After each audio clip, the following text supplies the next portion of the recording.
간밤에 미국 증시가 한번 크게 휘청했다가 다시 반등에 성공했는데요. 대체 무슨 일이 있었던 건지, 그리고 우리는 이제 뭘 봐야 하는지 지금부터 속 시원하게 알려드릴게요. 안녕하세요. 29% 모닝 리포트입니다.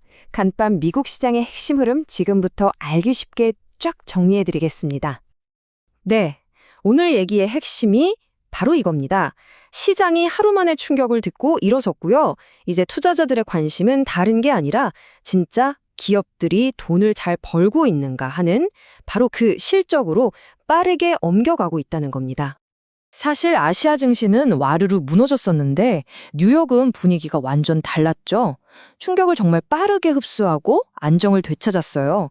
시장을 흔들던 커다란 걱정거리가 사라지니까 이제 사람들의 시선이 아주 자연스럽게, 그래서 진짜 실력 있는 회사가 어디야 하는 본질적인 질문, 바로 기업의 펀더멘탈로 향하고 있는 거죠. 그럼 먼저 시장을 잠깐이나마 얼어붙게 만들었던 그 변동성, 대체 그 원인이 뭐였고 또 어떻게 이렇게 빨리 가라앉을 수 있었는지부터 한번 차근차근 살펴보겠습니다.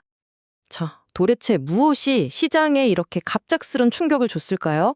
힌트는 바로 미국의 중앙은행, 연준의 차기 의장 자리에 있었습니다.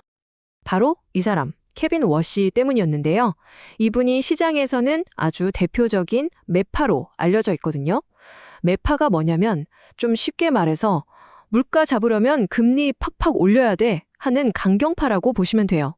이런 인물이 연준 의장이 될 수도 있다는 소문이 도니까 시장이 어이쿠 이제 돈줄 마르겠네 하는 공포감에 순간적으로 얼어붙었던 겁니다. 이 흐름을 보시면 당시 상황이 한눈에 들어오실 거예요.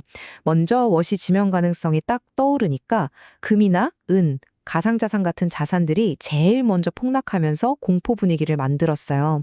그런데 정말 신기하게도 딱 하루 만에 귀금속 가격이 안정을 찾았고요. 곧바로 금융시장 전체의 불안감도 싹 가라앉았습니다.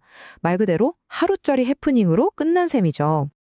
이렇게 시장이 빠르게 안정을 되찾을 수 있었던 데에는 아주 결정적인 계기가 있었습니다. 바로 모두의 예상을 완전히 뒤엎는 정말 강력한 경제 데이터가 하나 발표됐기 때문이에요. 와, 이건 정말 서프라이즈라는 말이 딱 어울리는 결과였습니다. S&P와 ISM에서 발표하는 제조업 구매 관리자 지수 PMI라는 게 있는데 이게 시장 예상치를 아주 훨씬 뛰어넘는 수준으로 나온 겁니다. 여기 차트만 보셔도 예상치랑 실제 결과가 얼마나 차이 났는지 바로 보이시죠? 그리고 이 숫자가 더 특별한 이유가 있어요. 바로 1년이라는 시간 때문인데요. 미국 제조업 경기가 침체에서 벗어나서 확장 국면으로 들어선 게 무려 1년 만에 처음 있는 일이었거든요. 이 지수는 보통 50을 기준으로 하는데요. 50보다 높으면 경기가 좋아지고 있네 하는 확장이고 그보다 낮으면 경기가 나빠지고 있네 하는 위축을 의미해요. 지난 1년 내내 위축 국면에서 헤매던 미국 제조업이 드디어 확장으로 돌아섰다는 것, 이건 시장을 짓누르던 경기 둔화 걱정을 한 방에 날려버리는 아주 강력하고 긍정적인 신호탄이었던 거죠. 자, 그럼 이런 좋은 분위기 속에서 어떤 업종은 활짝 웃고 또 어떤 업종은 좀 시무룩했는지 시장 안을 좀 더 자세히 들여다볼게요. 시장 전체가 다 같이 오른 게 아니라 섹터별로 희비가 아주 뚜렷하게 엇갈렸거든요. 이 표를 보시면 흐름이 딱 보입니다. 경기가 좋아지겠네 하는 기대감에 금리가 오르니까 금융주가 신이 났고요.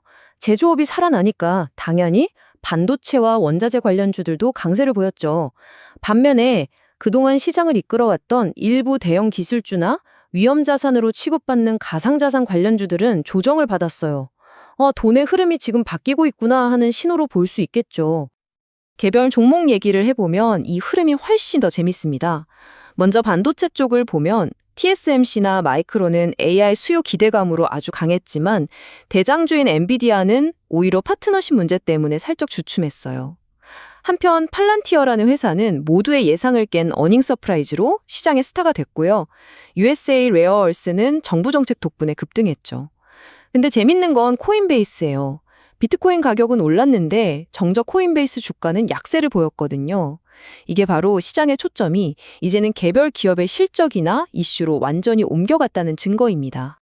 그럼 이제 시야를 조금 넓혀서 주식시장 말고 다른 자산들은 어떻게 움직였는지 한번 종합적으로 싹 정리해 보겠습니다.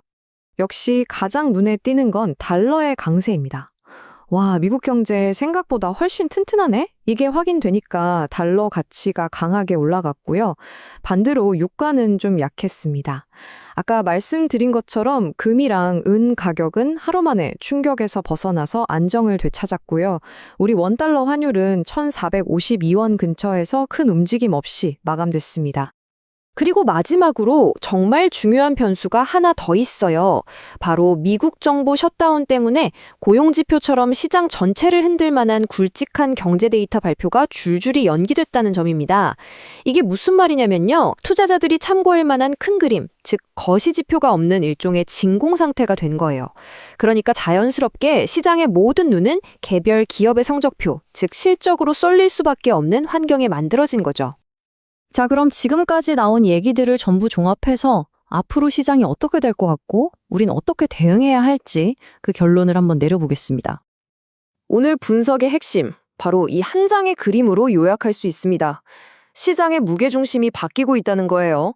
지금까지는 연준이 금리를 어떻게 할까 하는 통화정책의 불확실성이 시작을 짓눌렀다면 이제는 그 저울의 추가, 그래서 기업이 돈은 잘 버나 실물 경제는 괜찮나 하는 이쪽으로 완전히 기울고 있다는 겁니다.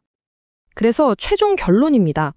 시장의 급한 불은 껐지만 아직 완전히 안심하긴 일러요. 변동성은 여전하니까요. 중요한 건 이제 시장의 게임 규칙이 바뀌었다는 겁니다. 막연한 기대감이나 큰 경제 예측보다는 그래서 숫자로 증명할 수 있어? 이게 훨씬 중요해졌습니다. 따라서 뜬구름 잡는 테마주보다는 실제 실적이 탄탄하게 받쳐주는 그런 기업에 집중해야 할 때입니다. 특히 강력한 AI 수요를 기반으로 한 반도체 섹터는 계속해서 주목할 이유가 충분해 보입니다. 지금까지 29% 모닝 리포트였습니다. 좋은 하루 되세요.